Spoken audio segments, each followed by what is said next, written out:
Hello friends, నేను వచ్చేసి Doha ఖతర్లో ఉంటాను. నాకు ఎప్పుడు హాలిడే ఉన్నా కానీ అయితే చికెన్ బిర్యానీ అనేది చేస్తా రూమ్లోనైతే. అందుకోసం అనేది ఫ్రెష్ చికెన్ అనేది తీసుకొని వచ్చేసి చికెన్ అయితే నీట్గా కడుక్కొని అయితే అల్లం వెల్లుల్లి పేస్ట్ వేసిన, దాని తర్వాత పుదీనా, కొత్తిమీర, కరివేపాకు, లెమన్, దాని తర్వాత ఫ్రై కోసం అనేది ఆనియన్ అయితే కట్ చేసి అయితే పెట్టుకున్నా. దాని తర్వాత ఇవాళ నా అసిస్టెంట్ షాహుల్ అమీద్ అన్నట్టు ఇవాళ నాకు ఈ వంట చేయడంలో హెల్ప్ చేస్తాడు అన్నట్టు. ఈయనకు కూడా హాలిడే ఉంది. ఫస్ట్ చికెన్ అయితే మ్యారినేట్ చేద్దామని చెప్పేసి అయితే చికెన్లోనైతే అల్లం వెల్లుల్లి పేస్ట్ ముందుగానే వేసేసినాం. దాని తర్వాత కొన్ని పచ్చిమిరపకాయలు, దాని తర్వాత కొంచెం నిమ్మరసం అయితే వండుకున్నాం. దాని తర్వాత మసాలా ఐటమ్స్ అయితే యాడ్ చేసుకుందాం. దీంట్లోనైతే మనం ఇంటి దగ్గరికి తెప్పించిన బండ పువ్వు, దాంతో పాటు తేజ్ పత్తా, దాంతో పాటు కొన్ని ఇలాచీలు, లవంగాలు అయితే వేసుకొని అయితే సాజీరాని అయితే యాడ్ చేసుకోవాలా. హైదరాబాదీ దమ్ బిర్యానీ అని అంటే ఇంగ్రీడియంట్స్ అంటే ఇలానే ఉంటాయి. కొత్తిమీర మరియు పుదీనా అనేది యాడ్ చేసుకోవాలా. ఈ రెండు ఇంగ్రీడియంట్స్ అనేది మన బిర్యానీకి ఒక రాయల్ లుక్ ఇస్తుంది. నిమ్మరసం అనేది మనం వేసిన స్పైసెస్ అయితే బ్యాలెన్స్డ్ గా అనేది చేస్తుంది. నిమ్మరసం అనేది మంచిగా ఒక 2 నిమ్మర చెక్కలను అయితే వండుకోవాలా. దాని తర్వాత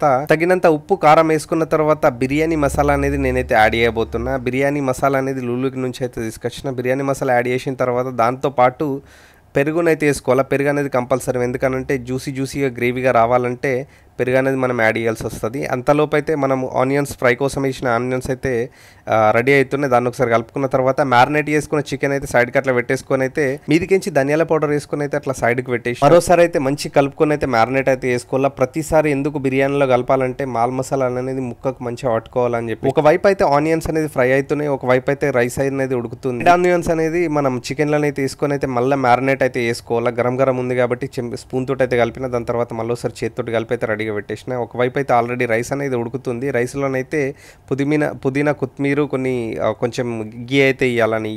దాని తర్వాత రైస్ అయితే 40% ఉడికిన తర్వాత దాన్ని తీసి అయితే దమ్ము కోసం అనేది చికెన్ ఆల్రెడీ చేసి పెట్టిన చికెన్ మీదనైతే మ్యారినేట్ అయితే వేసుకోవాలి. రైస్ అనేది మోర్ దెన్ 40% ఉడికిన తర్వాత కరెక్ట్ టైంలోనైతే పిక్ చేసుకోవాలా. పిక్ చేసుకొని అయితే దాని మీద మ్యారినేట్ అయితే వేసేసి అయితే పెట్టేసేయాలా. ఇది కరెక్ట్ క్రూషియల్ టైము. ఇదైతే కరెక్ట్ అయిపోయిన తర్వాత మన బిర్యానీ 90% అయితే అయిపోయింది.